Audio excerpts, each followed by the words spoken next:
Test 1. You will hear a number of different recordings, and you will have to answer questions on what you hear. There will be time for you to read the instructions and questions, and you will have a chance to check your work. All the recordings will be played once only. The test is in 4 sections. At the end of the test, you will be given 10 minutes to transfer your answers to an answer sheet. Now turn to Section 1. Section 1. You will hear a man phoning to inquire about a job vacancy. First, you have some time to look at questions 1 to 4.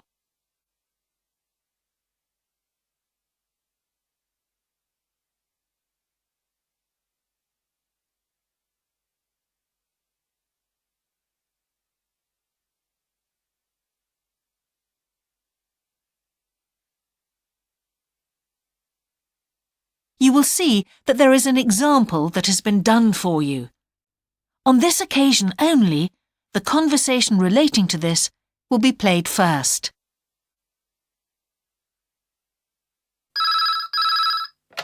Good evening, King's Restaurant. Good evening. I'm ringing about the job I understand you have vacant. Oh, yes. The job vacancy is at a restaurant, so a restaurant has been written in the space. Now we shall begin. You should answer the questions as you listen, because you will not hear the recording a second time. Listen carefully and answer questions 1 to 4.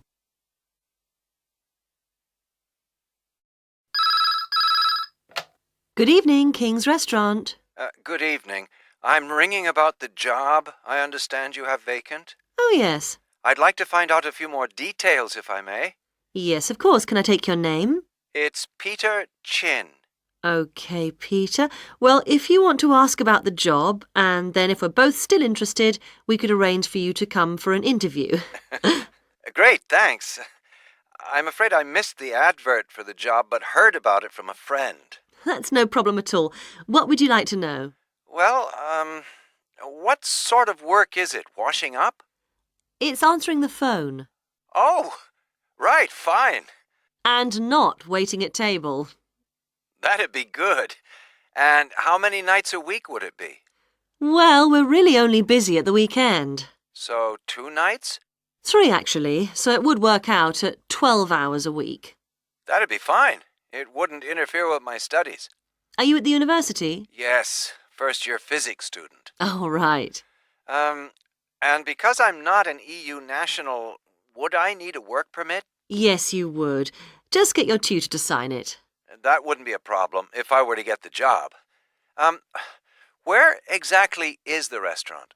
Well, we have 2 branches. The one we're recruiting for is in Hillsdon Road. I don't know that. How do you spell it, please? It's HILLSDUNNE Road. Got that. Thanks. Is it near a bus stop? Yes, the nearest one would probably be just beside the library. Oh, yes, I know it. That'd be fine for me. And could I ask about the pay? We're offering £4.45 an hour. That's very good. My last job was £3.95 an hour. Before you hear the rest of the conversation, you have some time to look at questions 5 to 10.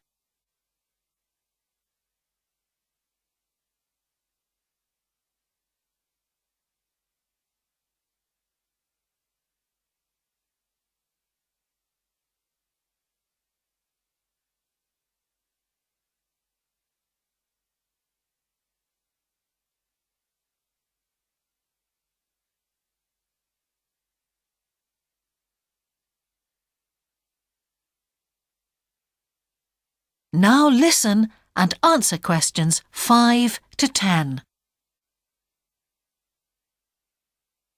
We feel it's pretty good, and we also offer some good fringe benefits. Really? Well, we give you a free dinner, so you eat well. Right. Better than hostel food. We certainly hope so. And we also offer extra pay for working on national holidays. Oh, that's a really good perk, isn't it? Yes, we think so. And then because of the difficulties of getting public transport, if you're working after 11 o'clock, we drive you home. Oh, that's good to know. Well, we'd certainly be interested in inviting you for an interview, if you're still interested. Oh, yes, certainly. Could I just also ask what qualities you're looking for? Well, for this particular job, we want a clear voice, which you obviously do have. Thanks. And you must be able to think quickly, you know. Well, I hope I... So, when could you come in for an interview? We're actually quite quiet tonight. Sorry, I couldn't come tonight. Or tomorrow, I'm afraid. Thursday's okay. That'd be 22nd of October? Fine, after 5 p.m.? Yes, fine. Would 6 o'clock be okay? Perfect. And could you bring along the names of 2 referees? Yes, that's fine. No problem. Good. I look forward to seeing you. Oh, by the way, who should I ask for? Oh, yes, of course. Sorry. My name is Samira Manuja. Can you spell that, please? Manuja. Okay. I've got that. Thanks very much. Look forward to seeing you later on then. That is the end of section 1. You now have half a minute to check your answers.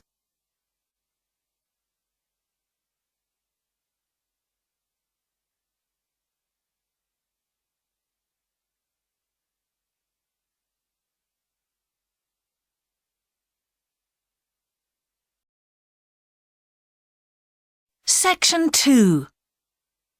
You will hear part of a radio programme about the opening of a new local sports shop. First, you have some time to look at questions 11 to 16.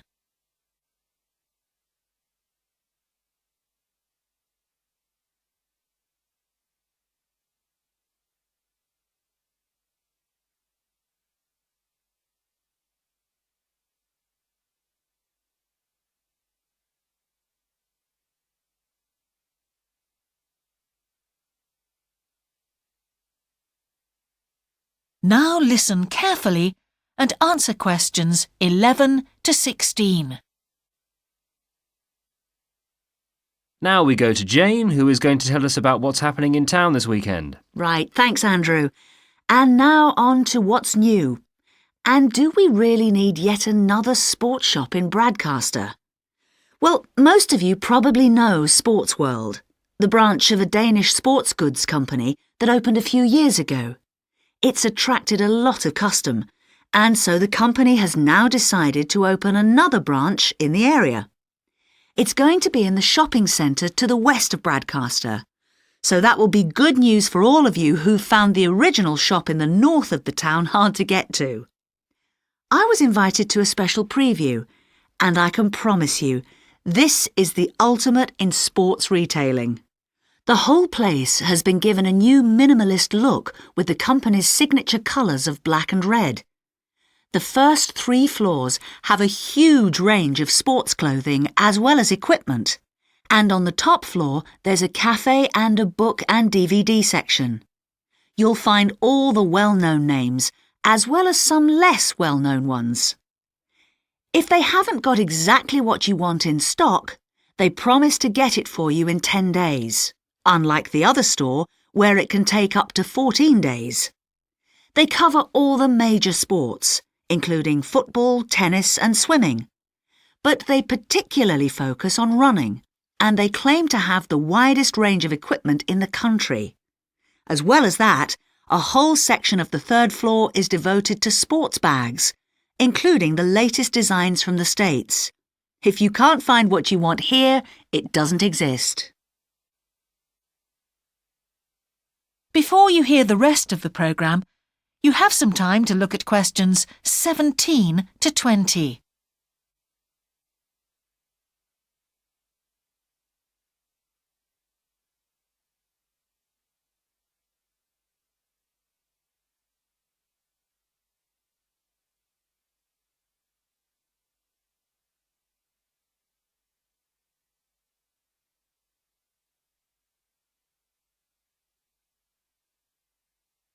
Now listen and answer questions 17 to 20.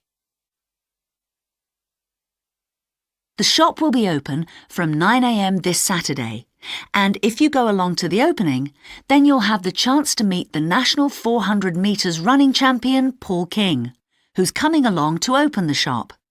And he will be staying around until about midday to chat to any fans who want to meet him and sign autographs. Then there will be a whole range of special attractions all weekend. There will be free tickets for local sporting events for the first 50 customers, and also a special competition open to all.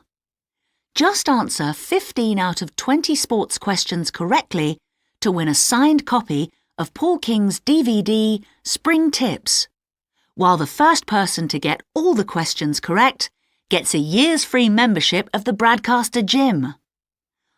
All entrants will receive a special sports calendar with details of all Bradcaster fixtures in the coming year.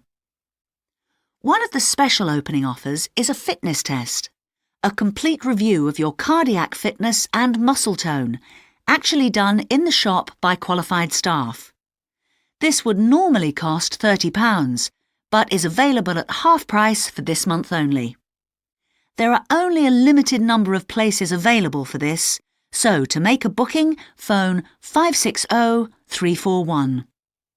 In addition, if you open an account, you get lots more special offers, including the chance to try out equipment at special open evenings. That is the end of section 2. You now have half a minute to check your answers.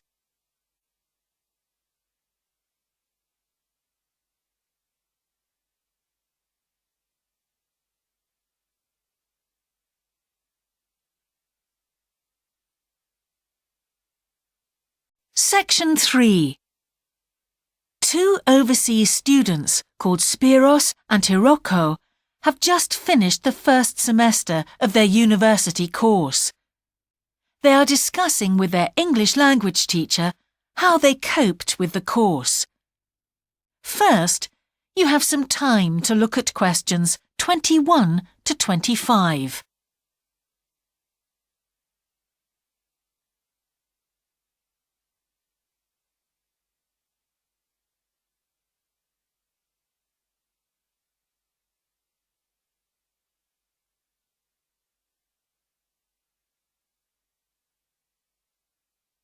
Now listen carefully and answer questions 21 to 25.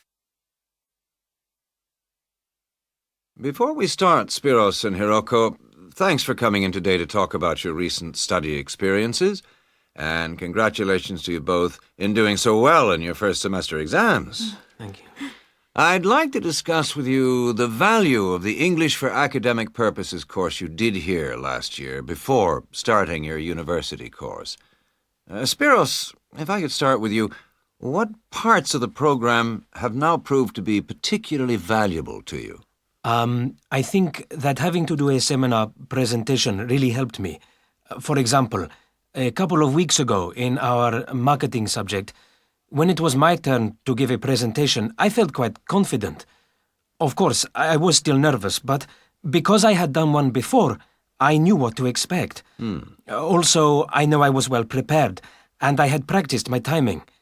In fact, I think that in relation to some of the other people in my group, I did quite a good job, because my overall style was quite professional. What about you, Hiroko? That's interesting.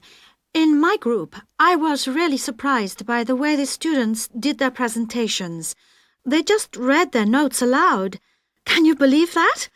They didn't worry about their presentation style or keeping eye contact with their audience. And I remember that these things were really stressed to us in the course here. So, how did you approach your presentation, Hiroko? Well, to speak frankly, I read my notes too. At the time, it was a relief to do it this way, but actually when I had finished, I didn't feel any real sense of satisfaction. I didn't feel positive about the experience at all. That's a pity.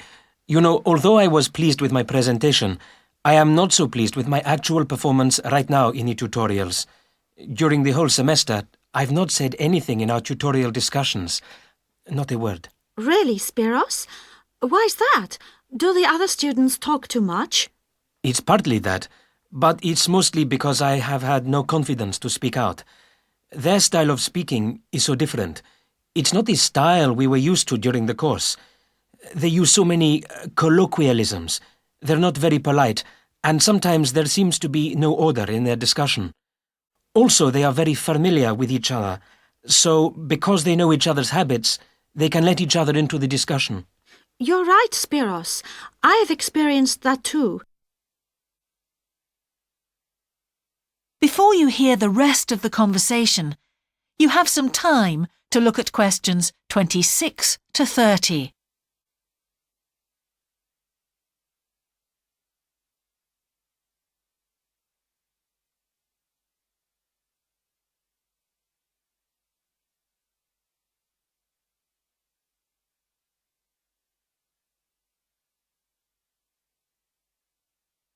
Now listen and answer questions 26 to 30.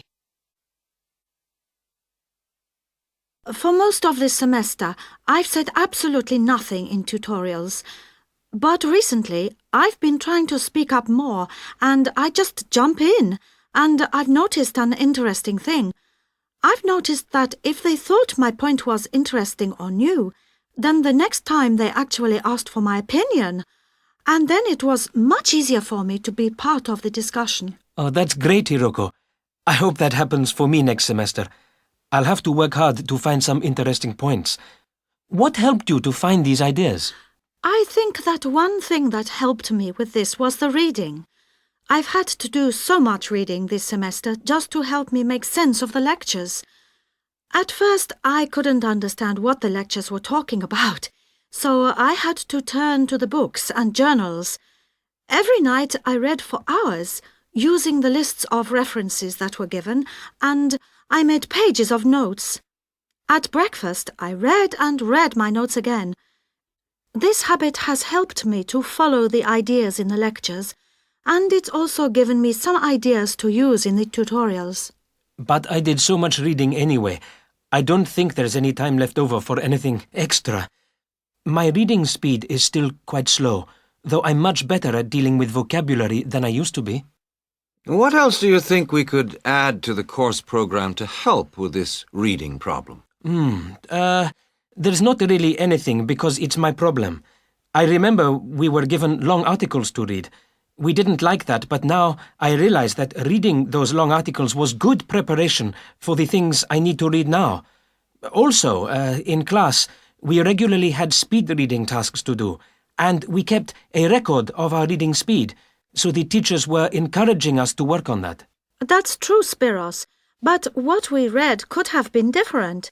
Sometimes in the English class, I felt frustrated when I had to read articles about the environment or health or education, because I wanted to concentrate on my own field, but we didn't read anything about engineering. So I think I wasted some time learning vocabulary I didn't need. But surely the strategies you were taught for dealing with that vocabulary were helpful? Yes, but psychologically speaking, I would have felt much better working on reading from my own field. What do you think, Spiros? Oh, I agree. That would have helped my confidence too, and I would have been more motivated. It was good, though, that we could work on our own topics when we wrote the research assignments. Okay, let's move on to writing now. That is the end of section 3. You now have half a minute to check your answers.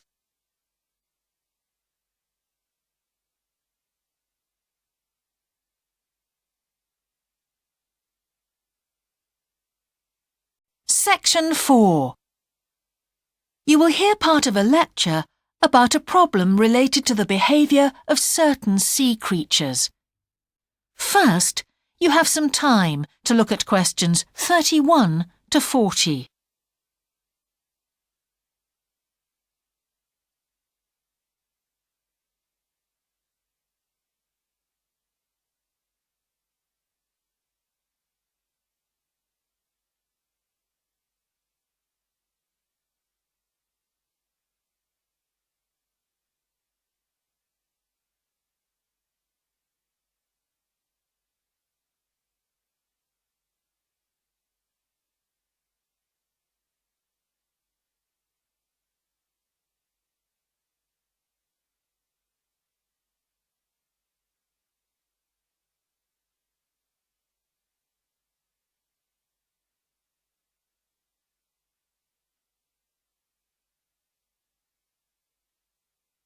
Now listen carefully and answer questions 31 to 40.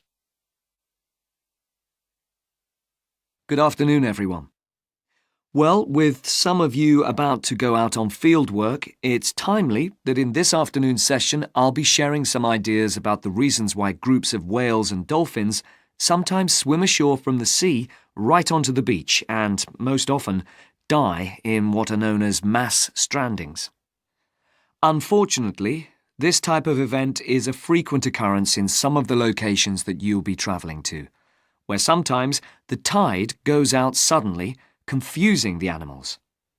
However, there are many other theories about the causes of mass strandings. The first is that the behaviour is linked to parasites. It's often found that stranded animals were infested with large numbers of parasites. For instance, a type of worm is commonly found in the ears of dead whales. Since marine animals rely heavily on their hearing to navigate, this type of infestation has the potential to be very harmful. Another theory is related to toxins or poisons. These have also been found to contribute to the death of many marine animals. Many toxins, as I'm sure you're aware, originate from plants or animals. The whale ingests these toxins in its normal feeding behaviour, but whether these poisons directly or indirectly lead to stranding and death seems to depend upon the toxin involved. In 1988, for example, 14 humpback whales examined after stranding along the beaches of Cape Cod were found to have been poisoned after eating tuna that contained saxitoxin, the same toxin that can be fatal in humans.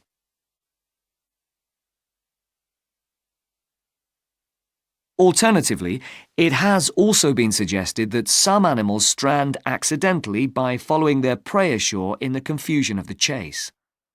In 1995, David Thurston monitored pilot whales that beached after following squid ashore. However, this idea does not seem to hold true for the majority of mass strandings because examination of the animal's stomach contents revealed that most had not been feeding as they stranded. There are also some new theories which link strandings to humans. A growing concern is that loud noises in the ocean cause strandings. Noises such as those caused by military exercises are of particular concern and have been pinpointed as the cause of some strandings of late. One of these, a mass stranding of whales in 2000 in the Bahamas, coincided closely with experiments using a new submarine detection system. There were several factors that made this stranding stand out as different from previous strandings. This led researchers to look for a new cause. For one, all the stranded animals were healthy. In addition, the animals were spread out along 38 kilometres of coast, whereas it's more common for the animals to be found in a group when mass strandings occur. A final theory is related to group behaviour and suggests that sea mammals cannot distinguish between sick and healthy leaders and will follow sick leaders, even to an inevitable death. This is a particularly interesting theory, since the whales that are thought to be most social, the toothed whales, are the group that strand the most frequently. The theory is also supported by evidence from a dolphin stranding in 1994. Examination of the dead animals revealed that, apart from the leader, all the others had been healthy at the time of their death. Without one consistent theory, however, it is very hard for us to do anything about this phenomenon except to assist animals where and when we can. Stranding networks have been established around the world to aid in rescuing animals and collecting samples from those that could not be helped. I recommend John Connor's Marine Mammals Ashore as an excellent starting point if you're interested in finding out more about these networks or establishing one yourself. That is the end of section 4. You now have half a minute to check your answers.